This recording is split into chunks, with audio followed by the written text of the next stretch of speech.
Hello everyone, welcome back to my channel. My name is Nidhi and you're watching my series on how to become cabin crew.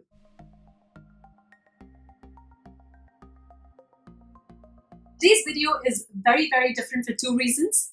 Number one, I have never done something like this on my YouTube channel before, and I'm going to be sharing with you what this video is all about very shortly. However, I do want to share with you the reason why I have been able to do this video is because of two wonderful ladies that I have met on social media platform. Although I've never seen them in person, but we've connected so well, and that is why we decided to do a series of videos on working relationships of cabin crew and their supervisors. A topic I believe that no one has ever really touched before, but we want to bring this awareness to all of you, and especially for people who want to become a cabin crew. So this video is not just for people who are cabin crew, but also is for people who want to become cabin crew, because you definitely want to know as to what a working relationship is like when you're up there 36,000 feet in the air. So let me quickly introduce these two amazing ladies to you. The first one is Julia George, and I believe a lot of you would know her by now. She is an ex-Qatar Airways cabin crew. She flew with the airline for 10 years. She has been a cabin service director with the airline, and she's done some amazing stuff on YouTube. Please do go ahead and check her YouTube videos where she has shared a lot of information, especially for people who want to become cabin crew with Qatar Airways. She also has an Instagram channel, actually two of them. Do go ahead and follow her on those two channels as well, and do connect with her. And at the same time, I definitely want to bring this up because she has not been such a great source of motivation and guidance to all of you, but to me as well. I have learned so much from her, so please go ahead and do that. And the second amazing lady that I have been blessed to collaborate with is Hristina. She's from Serbia. She's also an ex-Qatar Airways cabin crew. She has flown with the airline for 2 years and also has a YouTube channel where she shares a lot of innovative, great videos. I remember the last video that she shared was about who is the most important person in the aircraft, and I actually thought it was really interesting. So please go ahead and follow her on Instagram and do subscribe to her YouTube channel as well. So that brings us to this video. Now this video is not just a video on its own, because we have made 1, 2, 3, yes, 3 videos in this series for all of you to understand this working relationship better.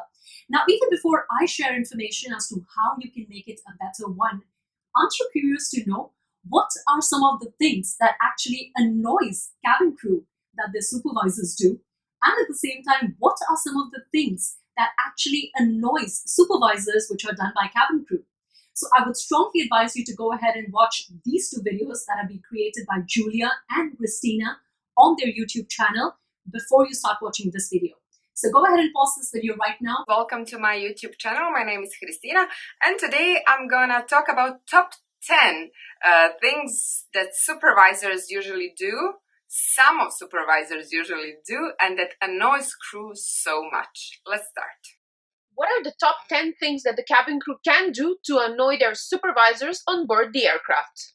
Alright guys, welcome back to the video. And in this video, I'm going to be sharing with you 10 things that you can do, even if you're a supervisor or a cabin crew member, as to how you can make this relationship a better one. Number 1, identifying the situation. Being aware of what's going on in the aircraft is really important. And this is not just related to passengers, but also what is happening amongst the cabin crew members. If your supervisors are unhappy about something, be a bit more observant. If your cabin crew is not happy about something, as a supervisor, you should take this opportunity to be a bit more observant, be a bit more aware, and that is really important. That is the first step in making that relationship a better one. Number 2, take charge.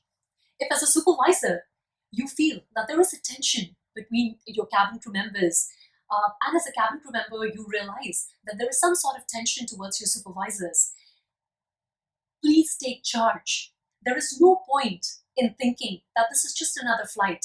Probably I'm not going to see this person ever again, and just leave the relationship like that. You might end up flying with that person the next day, because we all know that we don't fly with same people again and again, but there is a high possibility that you might have a flight with the same person next month or in a few months down the line.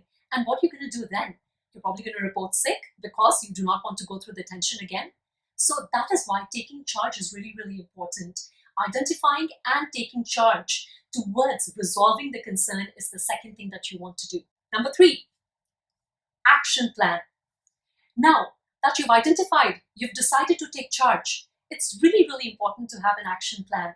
You do not want to approach your supervisor when they're busy and doing something really, really important. And at the same time, if you are a supervisor, you do not want to approach your cabin crew members when they are attending to passengers or they're doing something really, really important when it comes to their job. So have an action plan in terms of how are you going to take this further? How do you want to resolve this? And that is the third thing. Number 4, and this is really important because I have seen this with my own eyes so many times. I have cabin crew members coming to me crying and telling me that another supervisor spoke to them not so politely. And that is when I would always tell them, did you ever think for a moment that that person, it's not that the supervisor wanted to be rude to you, it's just that probably the supervisor was in the middle of something and that is why they couldn't really talk to you so politely. They just wanted to get things done because at the end of the day, serving passengers and making them happy is the objective. And if you are a cabin crew member, if you at some point in time were not able to perform your job very well, supervisors, do take note. There could be reasons as to why people behave in a certain way. Probably they had some sort of issue at home, and that is why they're not able to actually put in their best foot forward. So take some time out to speak to them, even before you come to a conclusion that, this person is just lazy and they don't want to do their job and they're just here to travel and, enjoy the perks. So that is the fourth thing that I want to share with all of you. Number 5, now that you've decided that you want to resolve this, have an open communication. And open communication goes a long way. You really need to understand where your supervisors are coming from if you feel that they have behaved in a certain way. You need to talk to them and tell them how you feel. Do not just tell them, okay, yes, I will take care of it. And at the same time, if your cabin crew members are telling you something as supervisors, you have to have that listening ear. You cannot just tell them that, I know what to do. I am the right person. I know everything. If your cabin crew member is bringing something up to you that means that concerns them, give them a listening ear. Have that open communication.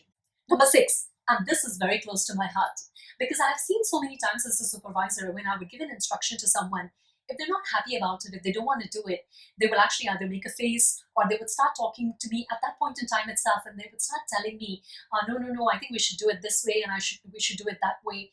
At that point in time, if as a supervisor, I have decided to take a decision, I must have thought through this because I do have some sort of experience in dealing with such situations.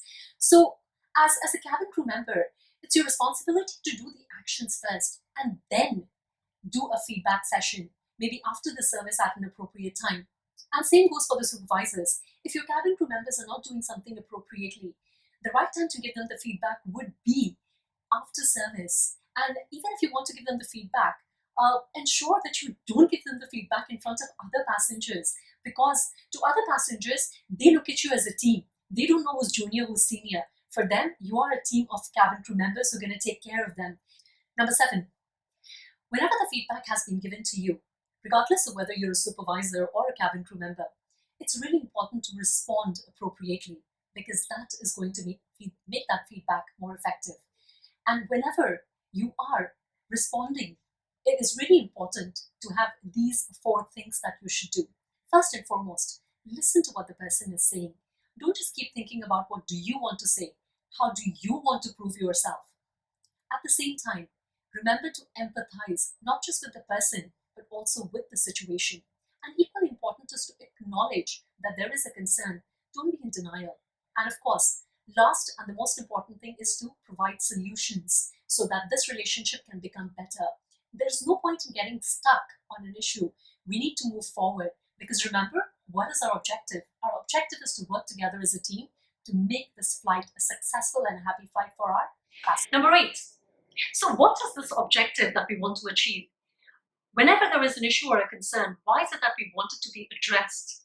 Let's understand, guys, when a passenger leaves the flight and they say that they had an amazing experience, they would definitely want to come back and fly with an airline. It definitely is not because of just one person. It is because of the team that puts forward that great effort, that works together successfully, resolving concerns along the way to achieve one objective, to make the passengers happy and bring them back to fly with the airline. And that is the reason it's really, really important to have that great working relationship. Number 9, and I think this is something that all of you must have heard at some point in time. Whatever happens in the flight stays in the flight. Yes, guys, we try and resolve our concerns in the flight because when we land into London or Paris, we want to enjoy the shopping, right? You don't want to be grumpily sitting in your room and not being able to go out with the amazing set of crew that you have and enjoy yourself. So that is why we want to make sure that the concerns are resolved within the flight, and of course, to be able to achieve that overall objective, that is a healthy thing to do. And have you ever guys heard of the top 10 list? Well, yes, we have a top 10 list of cabin crew members. We have a top 10 list of supervisors as well. And trust me, you do not want to be in the list that has people that cabin crew do not want to fly with, and that has a list of cabin crew supervisors do not want to engage them in their team. So that is why it is really, really important to actually resolve your concerns so that next time when you fly with the same person, it's a happy flight. And number 10, this is the most important tip. To have that successful teamwork, it's very, very important to put in your individual effort. You've got to do your job the right way. You have to make sure that you have integrity, passion, motivation, and every reason why you decided to become a cabin crew with that airline actually put into practice when you do your job. And this goes for both the cabin crew members and the supervisors, because cabin crew members, when they don't put in their best foot forward, the supervisors cannot actually achieve the target of making it a successful, happy flight. At the same time, if the supervisors actually don't empower their cabin crew, which is part of your job as supervisors, you're supposed to empower your cabin crew. You're supposed to let them take the lead, and at the same time do your job in protecting them and taking care of them throughout the flight. It will never be successful. So this is what I'm going to leave you with as a last point. Do your job with integrity, with passion, with motivation, and do everything that you can at your individual level to make it a team success, so that at the end of the day, your supervisors are happy with you and the cabin crew members are happy with their supervisors. So that brings us to the end of the video, and I really hope that this video adds value to everyone who is currently a cabin crew and is also an aspiring cabin crew. And once again, I would like to thank Julia and Hristina, who have given their contribution to make this video series a successful one. And we would be actually launching a lot of video series. We have great ideas coming your way. So do subscribe to their YouTube channel, Julia's YouTube channel, Hristina's YouTube channel, and my YouTube channel. And do remember to press the notification bell on all the 3 channels so you get an update when the video comes out. And as I always say, all of you out there, always stay handsome, stay pretty, and I love you guys. Well, actually, from Julia and Hristina as well. They love you too. Bye.